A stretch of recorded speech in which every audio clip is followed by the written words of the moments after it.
আজ 25শে বৈশাখ। কবিগুরু রবীন্দ্রনাথ ঠাকুরের আজ জন্মদিবস। এই জন্মদিবসের খুশির লগ্নে আমার খুশি আমার সমস্ত ভিউয়ার্স এবং সাবস্ক্রাইবারদের সঙ্গে আজ ভাগ করে নিতে চাই। আসুন আজ এই দিনে কবিগুরুকে সবাই জানাই সশ্রদ্ধ নমস্কার। গল্পকথার আসরে আপনাদের সকলকেই স্বাগত। আজ আপনাদের জন্য বিভূতিভূষণ বন্দ্যোপাধ্যায়ের লেখা উপন্যাসের আরও একটি অংশ। মাঘ মাসের শেষ, শীত বেশ আছে। দুই পাশে ঝোপে ঝোপে ঘেরা সবুজ মাটির পথ বাহিয়া নিশ্চিন্দিপুরে কয়েকজন লোক সরস্বতী পূজার বৈকালে গ্রামের বাহিরে মাঠে নীলকণ্ঠ পাখি দেখিতে যাইতেছিল। দলের একজন বলিল, ওহে হরি, ভূষ্ণ গোয়ালার দরুন কলা বাগানটা তোমরা কি ফের জমা দিয়েছ নাকি? হরিহর সায় সূচক কিছু বলিতে গিয়া পিছন ফিরিয়া বলিল, ছেলেটা আবার কোথায় গেল? ও খোকা, খোকা! পথের বাঁকের আড়াল হইতে একটি ৬-৭ বছরের ফুটফুটে সুন্দর ছিপছিপে চেহারার ছেলে ছুটিয়া আসিয়া দলের নাগাল ধরিল। হরিহর বলিল, আবার পিছিয়ে পড়লে এরই মধ্যে? নাও এগিয়ে চলো। ছেলেটা বলিল, বনের মধ্যে কি গেল বাবা? বড় বড় কান। হরিহর প্রশ্নের দিকে কোনো মনোযোগ না দিয়া নবীন পালিতের সঙ্গে মৎস্য শিকারের পরামর্শ আঁটিতে লাগিল। হরিহরের ছেলে পুনরায় আগ্রহের সুরে বলিল, কি দৌড়ে গেল বাবা বনের মধ্যে? বড় বড় কান। হরিহর বলিল, কি জানি বাবা, তোমার কথার উত্তর দিতে আমি আর পারি নে। সেই বেরিয়েছ অব্দি শুরু করেছ, এটা কি ওটা কি, কি গেল বনের মধ্যে তা কি আমি দেখেছি? নাও এগিয়ে চলো দেখি। বালক বাবার আগে আগে চলিল। হঠাৎ হরিহরের ছেলেটি মহা উৎসাহে পাশের এক উলু ঘরের ঝোপের দিকে আঙ্গুল তুলিয়া ছুটিতে ছুটিতে গেল। ওই যাচ্ছে বাবা, দেখো বাবা, ওই ওই গেল, বড় বড় কান, ও ওই। তাহার বাবা পিছন হইতে ডাক দিয়া বলিল, কাঁটা কাঁটা। পরে তাড়াতাড়ি আসিয়া খপ করিয়া ছেলের হাতখানি ধরিয়া বলিল, আহ, বড্ড বিরক্ত করলে দেখছি তুমি। 100 বার বারণ করছি, তা তুমি কিছুতেই শুনবে না। না, ওই জন্যই তো আনতে যাচ্ছিলাম না। বালক উৎসাহে ও আগ্রহে উজ্জ্বল মুখ উঁচু করিয়া বাবার মুখের দিকে তুলিয়া জিজ্ঞাসা করিল, কি বাবা? হরিহর বলিল, কি তা আমি কি দেখেছি? শুয়োর টোর হবে? না, চলো ঠিক রাস্তার মাঝখান দিয়ে হাঁটো। শুয়োর না বাবা, ছোট্ট যে। পরে সে নিচু হইয়া দৃষ্ট বস্তু মাটির হইতে উচ্চতা দেখাইতে গেল। চলো চলো, হ্যাঁ আমি বুঝতে পেরেছি, আর দেখাতে হবে না, চলো দেখি। নবীন পালিত বলিল, ও হলো খরগোশ খোকা, খরগোশ। এখানে খড়ের ঝোপে খরগোশ থাকে, তাই। বালক বর্ণ পরিচয়ে খয়ে খরগোশের ছবি দেখিয়াছে, কিন্তু তাহা যে জীবন্ত অবস্থায় এইরকম লাফাইয়া পালায়, বা তাহা আবার সাধারণ চক্ষুতে দেখিতে পাওয়া যায়, এ কথা সে কখনো ভাবে নাই।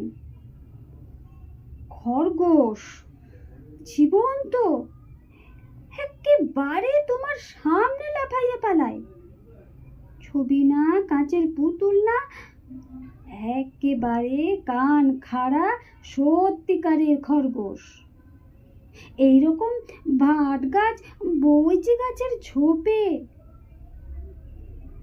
জল মাটির তৈরি নশ্বর পৃথিবীতে এ ঘটনা কি করিয়া সম্ভব হইল? বালক তাহা কোনো মতে ভাবিয়া ঠাহর করিতে পারিতেছিল না। সকলে বনে ঘেরা সরু পথ ছাড়াইয়া মাঠে পড়িল। নদীর ধারে বাবলা ও জিওল গাছের আড়ালে একটি বড় ইটের পাঁজার মতো জিনিস নজরে পড়ে। ওটা পুরনো কালের নীলকুঠির জাল ঘরের ধ্বংসাবশেষ। মাঠের ঝোপঝাপগুলা উলুখড়, বনকলমি, সোঁদাল ও কুল গাছে ভরা। কলমিলতা সারা ঝোপগুলোর মাথা বড় বড় সবুজ পাতা বিছাইয়া ঢাকিয়া দিয়াছে। ভিতরে স্নিগ্ধ ছায়া। ছোট গোয়ালে নাটা কাটা ও নীল বন অপরাজিতা ফুল সূর্যের আলোর দিকে মুখ উঁচু করিয়া ফুটিয়া আছে। পরন্ত বেলায় ছায়ার স্নিগ্ধ বনভূমির শ্যামলতা, পাখির ডাক, চারিদিকে প্রকৃতির মুক্ত হাতে ছড়ানো ঐশ্বর্য রাজার মতো ভাণ্ডার বিলাইয়া দান। কোথাও এতটুকু দারিদ্র্যের আশ্রয় খুঁজিবার চেষ্টা নাই, মধ্যবিত্তের কার্পণ্যও নাই।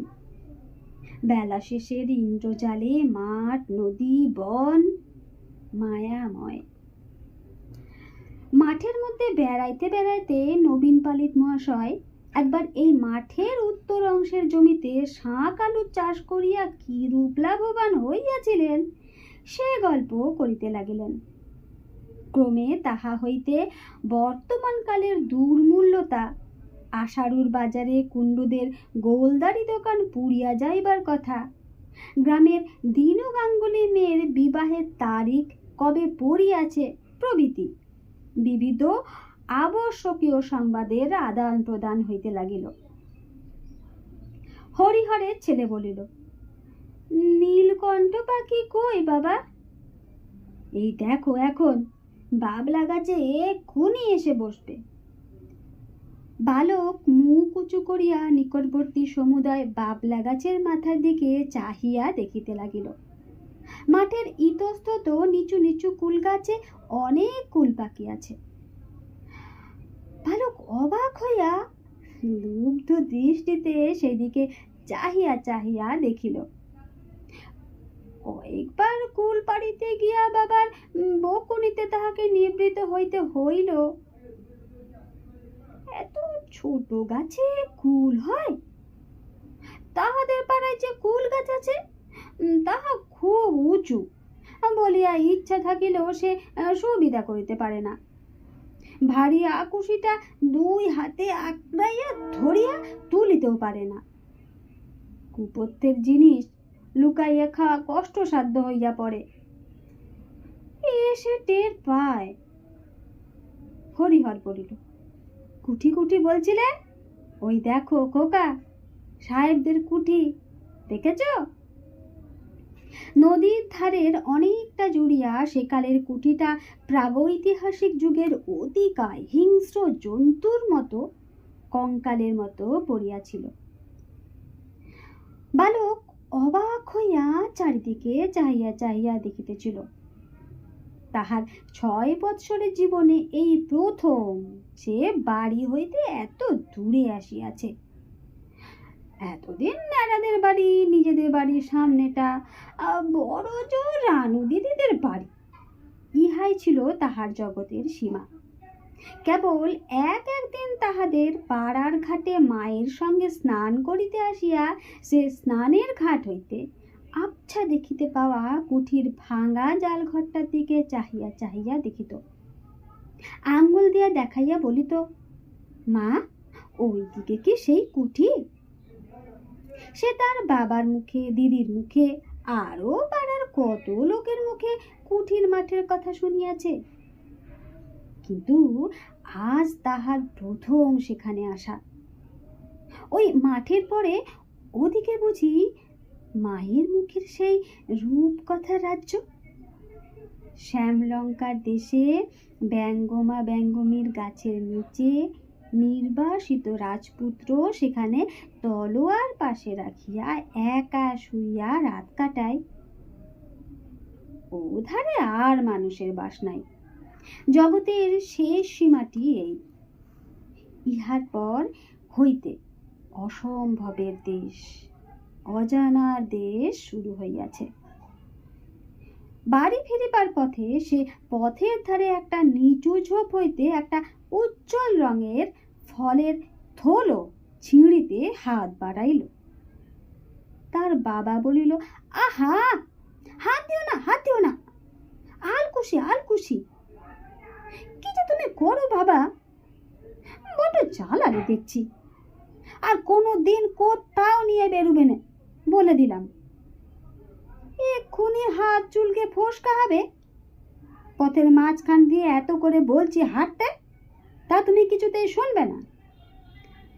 হাত চুলকবে কেন বাবা?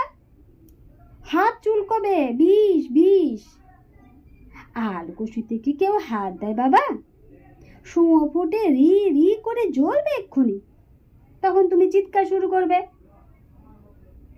গ্রামের মধ্যে দিয়া হরিহর ছেলেকে সঙ্গে করিয়া খিড়কির দৌড় দিয়া বাড়ি ঢুকিল। সর্বজয়া খিড়কির দৌড় খোলার শব্দে বাহিরে আসিয়া বলিল, এই এত রাত হলো, তা ওকে নিয়ে গিয়েছ না? একটা দোলায় গায়ে না কিছু। হরিহর বলিল, আহ, নিয়ে গিয়ে যা বিরক্ত, এদিকে যায় ওদিকে যায়, সামনে রাখতে পারি নে। আলকুশির ফল ধরে টানতে যায়। পরে ছেলের দিকে চাহিয়া বলিল, কুঠির মাঠ দেখব, কুঠির মাঠ দেখব। কেমন হলো তো কুঠির মাঠ দেখা? সেদিন তাহার দিদি চুপি চুপি বলে, চড়ুই ভাতি করবি অপু? নীলমণি রায়ের জঙ্গলাকীর্ণ ভিটার ওধারে খানিকটা বন দুর্গা নিজের হাতে দা দিয়া কাটিয়া পরিষ্কার করিয়া ভাইকে বলিল, দাঁড়িয়ে দেখ তেঁতুল তলে মাছ আসছে কিনা। আমি জাল বের করে নিয়ে আসি শিগগিরি করে। একটা ভালো নারিকেলের মালায় 2 পলা তেল চুপি চুপি তেলের ভার হইতে বাহির করিয়া আনিল। অপহৃত মালামাল বাহিরে আনিয়া ভাইয়ের জিম্মা করিয়া বলিল, শিগগিরি দৌড়ে যা, দৌড়ো অপু, সেইখানে রেখে আয়, দেখিস যেন গরু টরুতে খেয়ে না ফেলে। চারিদিকে বনে ঘেরা, বাহির হইতে দেখা যায় না। খেলাঘরের মাটির ছোবার মতো ছোট্ট একটা হাঁড়িতে দুর্গা ভাত চড়াইয়া দিয়া বলিল, এই দেখ অপু, কত বড় বড় মেটে আলুর ফল নিয়ে এসেছি এক জায়গা থেকে। পুটিদের তালতলার একটা ঝোপের মাথায় অনেক হয়ে আছে, ভাতে দেবো। অপু মহা উৎসাহে শুকনো লতা কাঠি কুড়াইয়া আনে। এই তাহাদের প্রথম বনভোজন। অপুর এখনো বিশ্বাস হইতেছিল না যে এখানে সত্যিকারের ভাত তরকারি রান্না হইবে। না, খেলা ঘরের বনভোজন যা কতবার হইয়াছে সেই রকম হবে। ধুলার ভাত, খাপড়ার আলু ভাজা, কাঁঠাল পাতার লুচি। কিন্তু বড় সুন্দর বেলাটি, বড় সুন্দর স্থান বনভোজনের। চারিধারে বনঝোপ, ওদিকে তেলাকচা লতার দুলুনি, বেল গাছের তলে জঙ্গলের শ্যাওড়া গাছের ফুলের ঝাড়, আধপোড়া কটা ঘাসের উপর খঞ্জনি পাখিরা নাচিয়া ছুটিয়া বেড়াইতেছে। নির্জন ঝোপঝাড়ের আড়ালে নিভৃত নিরালা স্থানটি। প্রথম বসন্তের দিনে ঝোপে ঝোপে নতুন কচি পাতা, ঘেটু ফুলের ঝাড়, পুরো ভিটাটা আলো করিয়া ফুটিয়া আছে। বাতাবি লেবু গাছটায় কয়দিনের কুয়াশায় ফুল অনেক ঝরিয়া গেল, থোপা থোপা সাদা সাদা ফুল উপরের ডালে চোখে পড়ে। চড়ুই ভাতের মাঝামাঝি অপুদের বাড়ির উঠানে কাহার ডাক শোনা গেল। দুর্গা বলিল, বিনির গলা যেন, নিয়ে তো ডেকে অপু। একটু পরে অপুর পিছনে দুর্গার সমবয়সী একটি কালো মেয়ে আসিল। একটু হাসিয়া যেন কতটা সম্ভ্রমের সুরে বলিল, কি হচ্ছে দুর্গা দিদি? দুর্গা বলিল, আয় না বিনি, চড়ুইবাতি করছি, বস। মেয়েটি ওপাড়ার কালীনাথ চক্রবর্তীর মেয়ে। পরনে আধময়লা শাড়ি, হাতে সরু সরু কাচের চুড়ি, একটু লম্বা গড়ন, মুখ নিতান্তই সাদা সিধা। তাহার বাপ যুগীর বামুন বলিয়া সামাজিক ব্যাপারে পাড়ায় তাহাদের নিমন্ত্রণ হয় না। গ্রামের একপাশে নিতান্ত সংকুচিত ভাবে বাস করে। অবস্থাও ভালো নয়। বিনি দুর্গার ফরমাইশ খাটিতে লাগিল খুব। বেড়াইতে আসিয়া হঠাৎ সে যেন একটা লাভজনক ব্যাপারের মধ্যে আসিয়া পড়িয়াছে। এখন ইহারা তাহাকে সে উৎসবের অংশীদার স্বীকার করিবে কি না করিবে, এরূপ একটা দ্বিধা মিশ্রিত উল্লাসের ভাব তাহার কথাবার্তার ভাবভঙ্গিতে প্রকাশ পাইতেছিল। দুর্গা বলিল, বিনি, আর দুটো শুকনো কাঠ দেখতো, আগুনটা জ্বলছে না ভালো। বিনি তখন কাঠ আনিতে ছুটিল এবং একটু পরে সে এক বোঝা শুকনো বেলের ডাল আনিয়া হাজির করিল। বলিল, এতে হবে দুর্গা দিদি, না আর আনবো?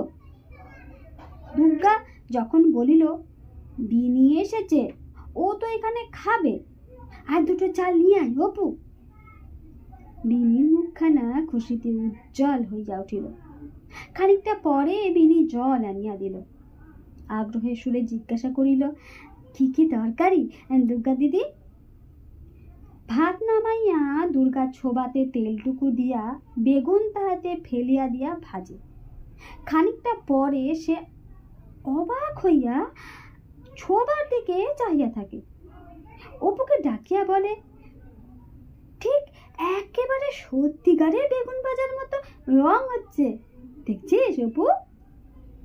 ঠিক যেন মার রান্না বেগুন ভাজা না? অপুর ব্যাপারটাই আশ্চর্য বোধ হয়। তাহার এতক্ষণও যেন বিশ্বাস হইতেছিল না যে তাহাদের সত্যিকারের বনভোজনের ভাত, সত্যিকারের বেগুন ভাজা সম্ভবপর হইবে। তাহার পর তিনজনে মহা আনন্দে কলার পাতে ভাত খাইতে বসে। শুধু ভাত আর বেগুন ভাজা, আর কিছু না। অপু গ্রাস মুখে তুলিবার সময় দুর্গা সেই দিকে চাহিয়াছিল। আগ্রহের সঙ্গে জিজ্ঞাসা করে, কেমন হয়েছে রে বেগুন ভাজা? অপু বলে, বেশ হয়েছে দিদি, কিন্তু নুন হয়নি যেন।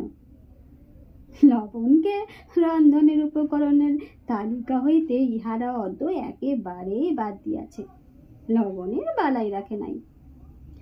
কিন্তু মহা খুশিতে তিনজনের কোষো মেটে আলুর ফল ভাতে ও পানসে আধ পোড়া বেগুন ভাজা দিয়া চড়ুই ভাতির ভাত খাইতে বসিল। দুর্গার এই প্রথম রান্না। সে বিস্ময় মেশানো আনন্দের সঙ্গে নিজের হাতে শিল্প সৃষ্টি উপভোগ করছিল। এই বনঝোপের মধ্যে, এই শুকনো আতা পাতার রাশের মধ্যে, খেজুর তলায় ঝরিয়ে পড়া খেজুর পাতার পাশে বসিয়া সত্যিকারের ভাত তরকারি খাওয়া। খাইতে খাইতে দুর্গা উপর দিকে চাহিয়া হি হি করিয়া খুশির হাসি আসিল। খুশিতে ভাতের দলা তাহার গলার মধ্যে আটকাইয়া যাইতেছিল যেন। বিনি খাইতে খাইতে ভয়ে ভয়ে বলিল, একটু তেল আছে দুর্গাদি? মেটে আলুর ফল ভাতে মেখে নিতাম। দুর্গা বলিল, অপু ছুটতে নিয়ে আয় একটু তেল। অপু বলল, মাকে কি বলবি দিদি? ওবেলা আবার ভাত খাবি? দূর, মাকে কখনো বলি? সন্ধ্যের পর দেখিস খিদে পাবে এখন। যুগীর বামুন বলিয়া পাড়ায় জল খাইতে চাহিলে লোকে ঘটিতে করিয়া জল খাইতে দেয়, তাহাও আবার মাজিয়া দিতে হয়। বিনি দুই একবার ইতস্তত করিয়া অপুর গ্লাসটা দেখাইয়া বলিল, আমার গালে একটু জল ঢেলে দাও তো অপু, জল তেষ্টা পেয়েছে। অপু বলিল, নাও না বিনি দিদি, তুমি নিয়ে চুমুক দিয়ে খাও না। তবু যেন বিনির সাহস হয় না। খাওয়া দাওয়া হইয়া গেলে দুর্গা বলিল, হাঁড়িটা কিন্তু ফেলা হবে না, আবার আরেক দিন বনভোজন করব, কেমন তো? নমস্কার।